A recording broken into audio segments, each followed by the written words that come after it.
Welcome to our channel Holy Bible, the Book of Life Hindi official. हमारे video प्रतिदिन प्राप्त करने के लिए कृपया हमारे चैनल को सब्सक्राइब करें और नोटिफिकेशन आइकॉन भी दबाएं। आज का पवित्र बाइबल पाठ निर्गमन के पुस्तक अध्याय 34। पत्थर की नई तख्तियां। फिर यहोवा ने मूसा से कहा, पहली तख्तियों के समान पत्थर की 2 और तख्तियां गढ़ ले। तब जो वचन उन पहली तख्तियों पर लिखे थे, जिन्हें तूने तोड़ डाला, वे ही वचन मैं उन तख्तियों पर भी लिखूंगा। सवेरे तैयार रहे और भोर को सीनाई पर्वत पर चढ़कर उसकी चोटी पर मेरे सामने खड़ा होना। तेरे संग कोई न चढ़ पाए, वरन पर्वत भर कोई मनुष्य कहीं दिखाई न दे, और न भेड़ बकरी और गाय बैल भी पर्वत के आगे चलने पाए। तब मूसा ने पहली तख्तियों के समान 2 और तख्तियां गढ़ी और भोर को उठकर अपने हाथ में पत्थर की वे दोनों तख्तियां लेकर यहोवा की आज्ञा के अनुसार सीनाई पर्वत पर चढ़ गया।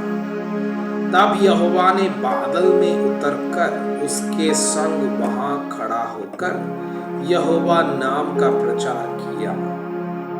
यहोवा उसके सामने होकर यूं प्रचार करता हुआ चला, यहोवा यहोवा ईश्वर दयालु और अनुग्रहकारी, कोप करने में धीरजवंत और अति करुणामय और सत्य, हजारों पीढ़ियों तक निरंतर करुणा करने वाला, अधर्म और अपराध और पाप का क्षमा करने वाला है, परंतु दोषी को वो किसी प्रकार निर्दोष न ठहराएगा। वो पितरों के अधर्म का दंड उनके बेटों वरन पोतों और परपोतों को भी देने वाला है। तब मूसा ने तुरंत पृथ्वी की ओर झुककर दंडवत किया और उसने कहा, हे प्रभु, यदि तेरे अनुग्रह की दृष्टि मुझ पर हो तो प्रभु हम लोगों के बीच में होकर चले। ये लोग हठीले तो हैं, तो भी हमारे अधर्म और पाप को क्षमा कर और हमें अपना निज बाग मान के ग्रहण कर। वाचा का दोहराया जाना। उसने कहा, सुन, मैं एक वाचा बांधता हूँ। तेरे सब लोगों के सामने मैं ऐसे आश्चर्य कर्म करूंगा जैसा पृथ्वी पर और सब जातियों में कभी नहीं हुआ, और वे सारे लोग जिनके बीच तू रहता है यहोवा के कार्य को देखेंगे, क्योंकि जो मैं तुम लोगों के लिए करने पर हूँ वो भयंकर काम है। जो आज्ञा मैं आज तुम्हें देता हूँ उसे तुम लोग मानना। देखो, मैं तुम्हारे आगे से यमोरी, कनानी, हित्ती, परिज्जी, हिब्बी और यबूसी लोगों को निकालता हूँ। इसलिए सावधान रहना कि जिस देश में तू जाने वाला है उसके निवासियों से वाचा न बांधना। कहीं ऐसा न हो कि वो तेरे लिए फंदा ठहरे, वरन उनकी वेदियों को गिरा देना, उनकी लाटों को तोड़ डालना और उनकी आशेरा नामक मूर्तियों को काट डालना, क्योंकि तुम्हें किसी दूसरे को ईश्वर करके दंडवत करने की आज्ञा नहीं, क्योंकि यहोवा जिसका नाम चलनशील है वो जल उठने वाला परमेश्वर है।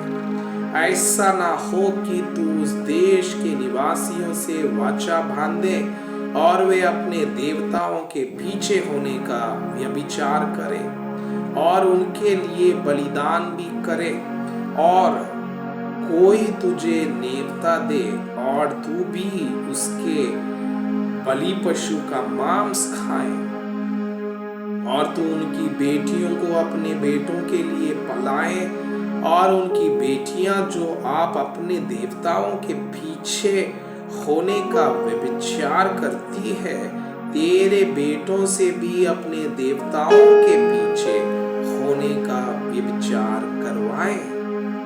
तुम देवताओं की मूर्तियां डालकर ना बना लेना। अख़मीरी रोटी का पर्व मानना, उसमें मेरी आज्ञा के अनुसार अबीब महीने के नियत समय पर 7 दिन तक अख़मीरी रोटी खाया करना, क्योंकि तू मिस्र से अबीब महीने में निकल आया। हर एक पहलौठा मेरा है, और क्या बछड़ा क्या मेमना, तेरे पशुओं में से जो नर पहलौठे हो वे सब मेरे ही हो। गदही के पहलौठे के बदले मेमना देकर उसको छुड़ाना। यदि तू उसे छुड़ाना न चाहे तो उसकी गर्दन तोड़ देना, परंतु अपने सब पहलौठे बेटों को बदला देकर छुड़ाना। मुझे कोई छूछे हाथ अपना मुंह न दिखाए। 4 दिन तो परिश्रम करना, परंतु 7वें दिन विश्राम करना, वरन हल जोतने और लवने के समय में भी विश्राम करना। और तू सप्ताहों का पर्व मानना, जो पहले लवे हुए गेहूं का पर्व कहलाता है, और वर्ष के अंत में बटोरन का भी पर्व मानना। वर्ष में 3 बार तेरे सब पुरुष इस्राएल के परमेश्वर प्रभु यहोवा को अपना मुंह दिखाएं, क्योंकि मैं अन्य जातियों को तेरे आगे से निकालकर तेरी सीमाओं को बढ़ाऊंगा। और जब तू अपने परमेश्वर यहोवा को अपना मुंह देखने के लिए वर्ष में 3 बार आया करे, तब कोई तेरी भूमि का लालच न करेगा।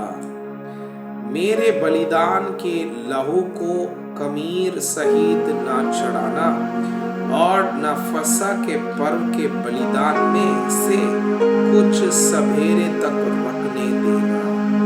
अपनी भूमि की पहली उपज का पहला भाग अपने परमेश्वर यहोवा के भवन में ले आना।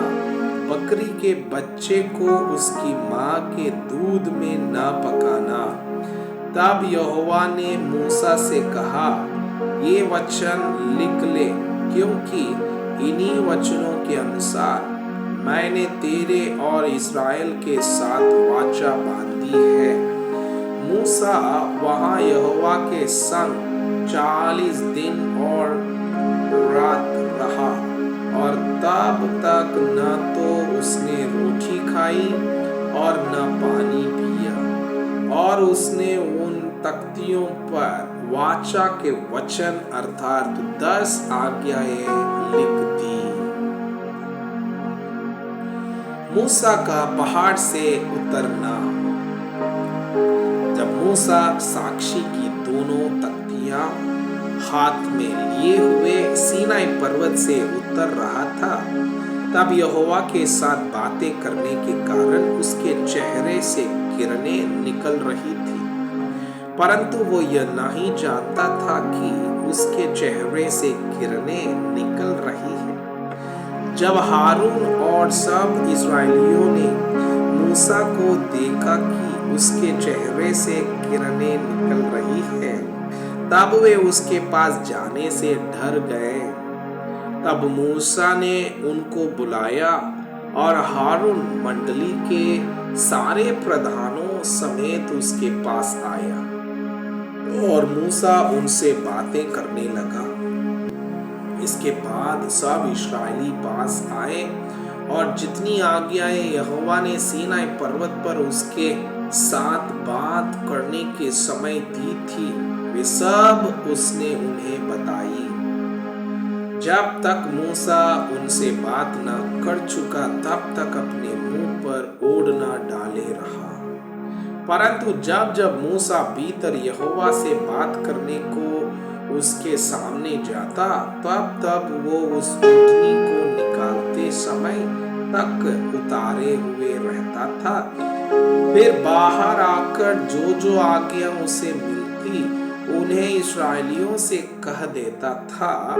इस्राएली मूसा का चेहरा देखते थे कि उससे किरणें निकलती है, और जब तक वो यहोवा से बात करने को भीतर न जाता, तब तक वह उस ओढ़नी को डाले रहता था।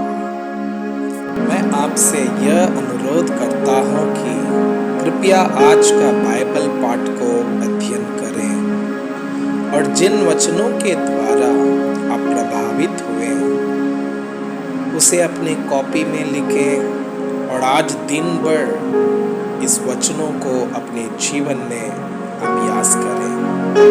परमेश्वर चाहता है कि आप उनके समान सिद्ध और पवित्र बन जाएं। परमेश्वर आपको बहुताई से